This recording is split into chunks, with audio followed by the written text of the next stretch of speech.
دوستو اللہ تعالیٰ نے ہمیں خوبصورت دین دیا ہے. لقد کان لکم فی رسول اللہ اسوۃ حسنہ کہ ہمارے نبی کی صورت میں، ہمارے نبی کی شکل میں ہمیں ایک کامل نمونہ دیا گیا ہے. ان الدین عند اللہ الاسلام، اب قیامت تک اسلام ہی چلے گا. اب میرے دوستو 5 چیزوں کا نام اسلام ہے: نماز، روزہ، زکوٰۃ، حج. اب یہ ہم اس کو سمجھتے ہیں کہ یہ اسلام ہے اور جانتے بھی اسی کی یہی تعارف ہے. نمازوں کا بھی زور ہے، زکوٰۃ دینے والے بھی ہیں، حج کرنے والے بھی ہیں. اچھا، روزانہ کرنے کا عمل تو نماز ہے نا. رمضان روزے سال میں ایک دفعہ ہے، روزے سال میں ایک دفعہ. زکوٰۃ بھی سال میں ایک دفعہ ہے، مالداروں پہ ہے، غریبوں پہ نہیں ہے.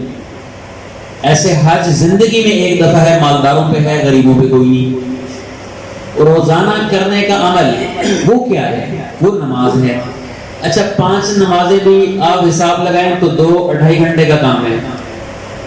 2 گھنٹے لگا لیں 5 نمازیں، 22 گھنٹے کیا ہیں پیچھے؟ 22 گھنٹے کس لیے ہیں آخر وہ؟ تو میرے دوستو وہ ہے معاشرت کا دین. جو ہمارے نبی نے خوبصورت ایک دین سکھایا نا، وہ معاشرت کا دین ہے. اور اس میں سب سے اہم چیز ہے خاوند اور بیوی کا رشتہ. میاں بیوی کا رشتہ یہ کائنات کا سب سے بنیادی اور سب سے اہم رشتہ ہے. اللہ تعالیٰ نے قرآن میں مختلف جگہ اپنی قدرت کی نشانیوں کو گنوایا ہے. وَمِنْ آيَاتِهِ أَنْ خَلَقَكُم مِّن تُرَابٍ کہ میرے بندو، میری قدرت کی کتنی بڑی نشانی ہے کہ میں نے تمہیں مٹی سے انسان بنا دیا. ایسے اور بہت ساری نشانیاں ہیں. اچھا، ان نشانیوں میں ایک جگہ فرمایا وَمِنْ آيَاتِهِ أَنْ خَلَقَ لَكُم مِّنْ أَنفُسِكُمْ أَزْوَاجًا لِتَسْكُنُوا إِلَيْهَا وَجَعَلَ بَيْنَكُم مَّوَدَّةً وَرَحْمَةً کہ میرے بندوں، میری قدرت کی کتنی بڑی نشانی ہے کہ میں نے تمہیں خاوند اور بیوی کا رشتہ دے دیا. اپنی قدرت کی نشانیوں میں صرف ایک رشتہ گنوایا. ماں باپ کا رشتہ بھی اہم ہے، وہ نہیں گنوایا. بہن بھائی کا رشتہ بھی اہم ہے، وہ نہیں گنوایا. میاں بیوی کا رشتہ قدرت کی نشانیوں میں سے گنوایا کہ میری کتنی بڑی نشانی ہے قدرت کی کہ تمہیں خاوند بیوی کا روپ دیا ہے. آدم علیہ السلام کو جنت میں بھیج دیا. جب آدم علیہ السلام کو بنایا نا آدم علیہ السلام کو، تو جنت میں داخل کر دیا. اما حوا کو ساتھ نہیں بھیجا. آدم علیہ السلام جنت کی سیر کر رہے ہیں، وہاں دریا ہیں، نہریں ہیں، باغات ہیں، حوریں ہیں، محلات ہیں، جنت بھری ہوئی نعمتوں سے. میں نے چاند آپ کو گنوایا. اتنی پرسکون جگہ ہے، آدم علیہ السلام کو وہاں چین نہیں آ رہا تھا، بے چین پھر رہے تھے. اچھا، جب آدم علیہ السلام کا نکاح ہوا نا اما حوا کے ساتھ، جب اما حوا وہاں آئی نا، تو پھر آدم علیہ السلام کھل اٹھے کہ ہاں اب زندگی کا مزہ آیا. تو یہ رشتہ سب سے اہم ہے، سب سے بنیادی ہے. اچھا، قرآن کہہ رہا ہے کہ رشتہ کیوں دیا ہے؟ لِتَسْكُنُوا إِلَيْهَا وَجَعَلَ بَيْنَكُم مَّوَدَّةً وَرَحْمَةً کہ یہ رشتہ تمہیں دیا ہے تاکہ تم زندگی کا سکون حاصل کرو. یہ رشتہ کیوں دیا ہے؟ تاکہ تم سکون حاصل کرو. اب ہمارے گھر دوزخ کیوں بنے ہوئے ہیں؟ کہ وہ حضور کی زندگی گھروں میں نہیں ہے. وہ معاشرت کا دین نہیں ہے جس کو میں آپ کو بتا رہا ہوں کہ ہمارے ہاں نماز کا زور ہے، روزے کا زور ہے. معاشرت کا دین ہمارا معاشرہ مجمع نہیں سیکھتا. وہ بچپن سے ایک ذہن سازی ہوئی کہ بھائی بیوی کو تو یوں چلانا ہے جیسے گھر کی باندی یا غلام ہے، گھر کی نوکرانی ہے. بیوی نے تو جتی تلے لا کے رکھنا ہے. یہ ہمارا سبق ہے معاشرے کا، ہمیں یہ سکھاتا ہے. اور ہمارے نبی نے نا اس رشتے کو بیلنس کر کے بتایا ہے. ہمارا معاشرہ ان بیلنس ہے، توازن نہیں ہے.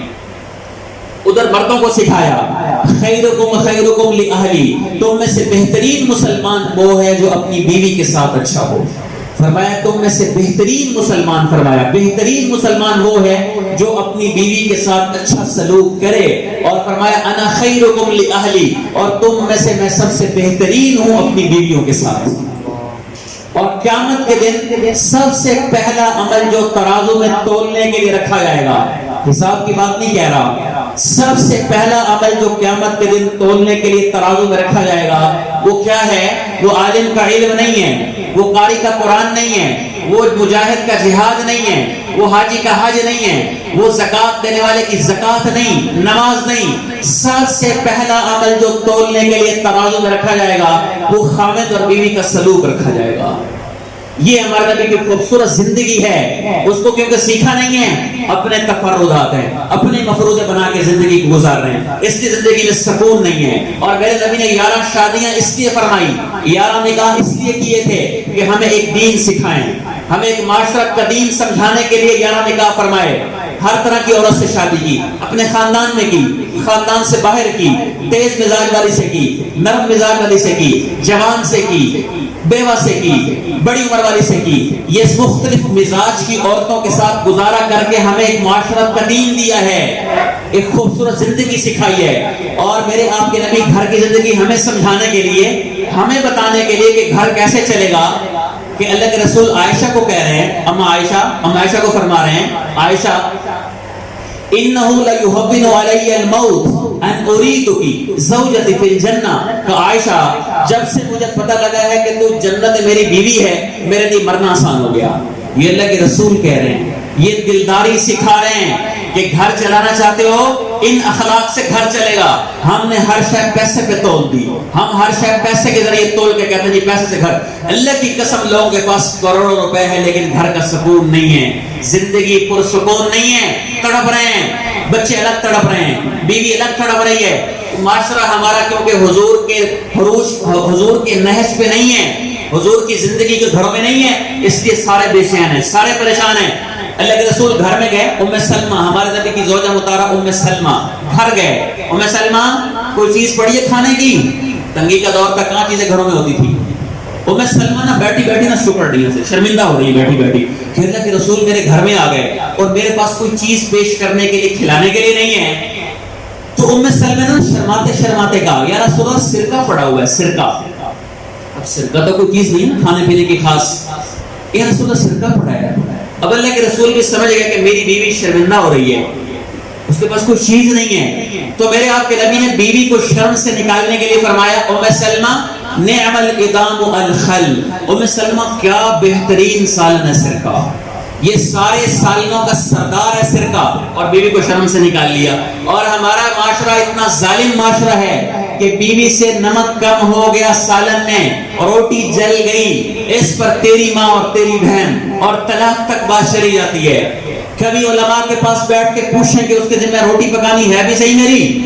9 بیویاں میرے نبی کی ایک وقت میں زندہ ہیں، 9 بیویاں ایک وقت میں زندہ ہیں، موجود ہیں. اور حدیث میں آتا ہے میرے آپ کے نبی اپنے کپڑے خود دھو رہے ہیں.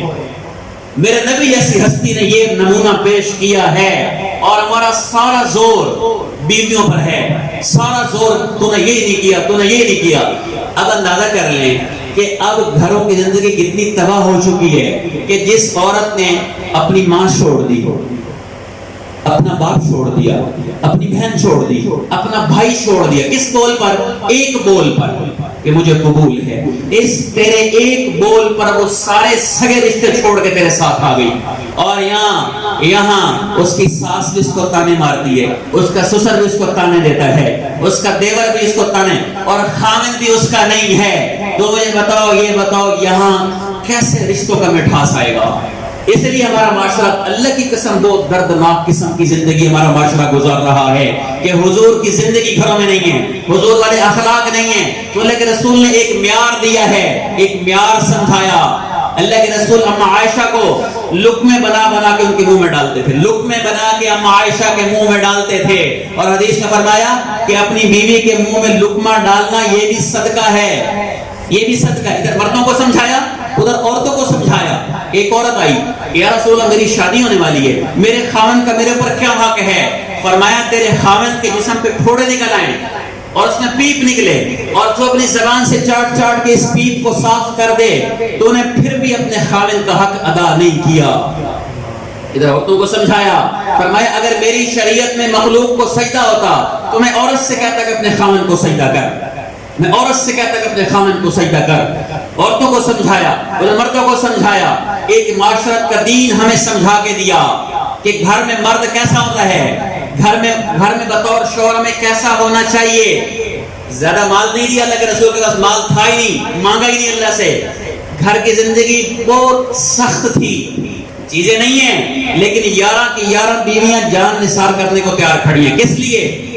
کہ میرے نبی کے اخلاق بہت عالی تھے، بیویوں سے اظہار محبت. ہمارے ہاں عیب ہے, بیویوں سے لوگ اظہار محبت نہیں. عربوں کے یہاں بڑا یہ عیب تھا کہ لوگ عربوں میں نا وہ شاعر جو تھے نا وہ شعر لکھتے تھے اپنی محبوبہ کے لیے, معشوقہ کے لیے لمبے چوڑے قصیدے لکھتے تھے. بیوی سے اظہار محبت عربوں میں عیب تھا. ہمارے یہاں بھی ایسا ہی ہوتا ہے, بیوی سے کوئی اظہار محبت نہیں کرتا. اچھا, ہمارے نبی اس مرض کو ختم کرنے کے لیے, پتہ تھا معاشرہ ایسا آگے, تو ایک صحابی نے پوچھا یا رسول اللہ آپ کو سب سے زیادہ محبت کس سے ہے؟ تو اللہ کے رسول نے فرمایا عائشہ سے. وہ تو حیران, ان کو توقع نہیں تھا نا اس جواب کی, ان کا ذہن تھا بھی وہ مردوں کے بارے کہیں گے. فرمایا عائشہ سے. مجمع کے اندر فرمایا. پھر وہ کہنے لگا یا رسول میرا مطلب ہے مردوں میں سے کس سے محبت ہے؟ پھر فرمایا عائشہ کے ابا سے. یہ نہیں کہا کہ ابو بکر سے, کہا عائشہ کے ابا سے. تو یہ گھر کی زندگی ہمیں سمجھائی ہے کہ گھر کس طرح چلے گا. تو میرے دوستو حضور والے اخلاق ہم سیکھیں, حضور کی معاشرت کو سیکھیں, کیونکہ نمونہ اللہ کے ہاں کون ہے؟ محمد الرسول اللہ صلی اللہ علیہ وسلم. ان سے اللہ نے عشق فرمایا ہے, اللہ ان کا رنگ دیکھنا چاہتے ہیں. اللہ ہم سے ایک مطالبہ کر رہے ہیں, یہ نہیں کہتے کہ بچے ذبح کرا دو, ہم کر بھی نہیں سکتے. ہم سے اللہ کیا مانگتا ہے؟ اللہ کہتا ہے میرے محبوب کا مجھے رنگ دکھا دو, میرے نبی, میرے محمد, میرے احمد, میرا ماہی, میرا حاشر, میرا عاقب, اس کا رنگ مجھے دکھا دو, میں تم سے راضی ہو جاؤں گا. بہت آسان سا معاملہ ہے. اللہ کے رسول کی نقل مارنے, بس آپ کو نقل مارنے کا کہہ رہے ہیں. نقل مار کے لوگ پاس ہوتے ہیں نا, تو ہم حضور کی نقل مار لیں, حضور کی سیرت, حضور کی اللہ نے ہر شے, جس نبی کا مسکرانا تک محفوظ پڑا ہوا ہے. شمائل ترمذی میں آتا ہے براق الثنایا کہ جب ہمارے نبی مسکراتے تھے تو دانتوں سے نور نکل کے سامنے دیوار پڑتا ہوا نظر آتا تھا. یہ محمد رسول اللہ, یہ تک ادائیں محفوظ پڑی ہوئی ہیں. اچھا, کسی نبی کا شجرہ محفوظ نہیں ہے. شجرہ کہتے ہیں پیڑھی کو, آدم علیہ السلام تک فلاں فلاں کا بیٹا, فلاں فلاں کا بیٹا. یہ کسی کو یاد نہیں ہے, کسی کو پتہ نہیں کون کیا ہے. ہمیں تو اپنا دادا مشکل سے یاد ہوتا ہے کہ دادے کا نام کسی کو آتا ہے, کسی کو آتا ہی نہیں ہے. لیکن اللہ کا پیار آپ دیکھ لیں کہ 1400 سال ہو گئے ہمارے نبی کو ہم سے بچھڑے ہوئے. آدم علیہ السلام تک اللہ نے کو 82 نام ہیں, اللہ نے محفوظ کروا دیے. حضرت محمد صلی اللہ علیہ وسلم بن عبداللہ بن عبد المطلب بن ہاشم بن عبد مناف بن قصی بن کلاب بن مرہ بن کعب بن لؤی بن غالب بن فہر بن مالک بن نذر بن کنانہ بن خزیمہ بن مدرکہ بن الیاس بن مزر بن نزار بن معد بن عدنان بن عبد بن حمیسہ بن سلمان بن عوز بن بوز بن قموال بن ابی بن ابان بن ناشد بن حزا بن بلداس بن یدلاف بن طابخ بن جاہم بن ناقش بن ماخی بن عیفی بن ابکر بن ابی بن الدعا بن حمدان بن سنبر بن یسربی بن یحزن بن یلحن بن ارعوا بن عیزی بن زیشان بن عیسر بن اقناب بن ایہام بن مقصر بن ناقص بن زارع بن مزی بن سمی بن عبز بن ایران بن کیدار بن اسماعیل بن ابراہیم بن آذر بن ناہور بن سروش بن رعوب بن عابر بن ارفقشاد بن سام بن نوح بن لامک بن مدو شالح بن ادریس بن یرد بن ملحل بن کینان بن آنوش بن شیس بن آدم علیہ السلام. جس نبی کا شجرہ اللہ نے آج تک محفوظ رکھا ہے, اس سے آپ اندازہ کر لیں کہ اللہ کا کتنا پیار ہے, اس سے اللہ کو کتنی محبت ہے. اس کی زندگی کو نہیں اپنائیں گے تو اللہ کی قسم ایٹمی طاقت ہو کے بھی ذلیل ہو رہے ہیں, ایٹمی طاقت ہو کے بھی جھولیاں پھیلا رہے ہیں. اس لیے کہ محمد الرسول اللہ کی زندگی نہیں ہے. ان کو بھلایا, معاشرت سے, گھروں سے, شادیوں سے, خوشیوں سے, غمیوں سے اس کی زندگی نکال دی تو آج سارے پریشان ہیں. تو اب یہ میری آپ سے گزارش ہے, آپ کا نکاح کا پروگرام یہ آئندہ ہونا ہے, تو میرے آپ کے نبی نے فرمایا ان اعظم النکاح کی برکتن ایسرہ معونتن, فرمایا کہ سب سے عظیم برکت والا نکاح جس میں سب سے زیادہ عظیم برکت ہوگی وہ کون سا ہے؟ فرمایا جس کا خرچہ سب سے کم ہو, جس کا خرچہ سب سے کم ہو. شادیوں پہ ٹھکانا نہیں سکھایا, 11 نکاح فرمایا, 11 شادیاں ہیں, ایک ولیمہ صرف بکری سے کیا ہے, باقی کس سے کیا؟ کھجور سے ولیمہ کیا, دودھ سے ولیمہ کیا, دودھ پلا دیا. ایک ولیمہ حضور کا ایسا ہوا ہے کہ صحابہ سے فرمایا جاؤ گھروں میں چلے جاؤ, جو تمہارے گھر پکا ہوا ہے وہ ایک ایک دو دو بندے کو اٹھا کے مسجد میں لے آؤ. وہ سارے صحابہ لے کے آ گئے, پھر فرمایا بیٹھ کے کھا لو. صحابہ نے کھا لیا, فرمایا یہ میرا ولیمہ ہے. کتنا آسان دین پیش کیا ہمیں, کتنی بچیوں کے رخصتی ہو سکتی ہے. اگر ہم معاشرے کو آسانی پہ لے آئیں، معاشرے کو فرمایا کہ اجعلوہ فی المساجد اعلنوا ھذا النکاح، یہ نکاح اعلانیہ کیا کرو اور مسجد میں کیا کرو. تو آپ نیت کر لیں کہ نکاح مسجد میں کریں گے انشاءاللہ. نکاح کی تقریب مسجد میں کریں. برکت والا نکاح وہ ہے جس کا خرچہ سب سے تھوڑا ہو، اور اپنا پیسہ بچا کے ہم حضور کے دین پہ لگائیں گے انشاءاللہ. اللہ کے رسول دنیا میں پھیل جائے، ان کا دین پوری دنیا میں آ جائے، اور جو ہمارے مشکل میں ہیں، تنگی میں ہیں بھائی ہمارے، ان کی مدد کریں، اپنا آخرت کا بیلنس بڑھائیں. یہ دیکھو نا، پیسہ اللہ نے دیا ہے، ہماری ملکیت تو ہے کوئی نہیں، ہم تو ننگے آئے تھے، ننگے جائیں گے. یہ پیسہ اللہ نے دیا ہے، اللہ کے نام پہ لگا دیں گے، تمہارا بینک بیلنس بن جائے گا نا آخرت کا. وہ ہمیں اچھا دنیا میں وعدہ، پھر اگلی بات سنو کہ اللہ کا وعدہ ہے 10 گنا دنیا واپس کر دے گا.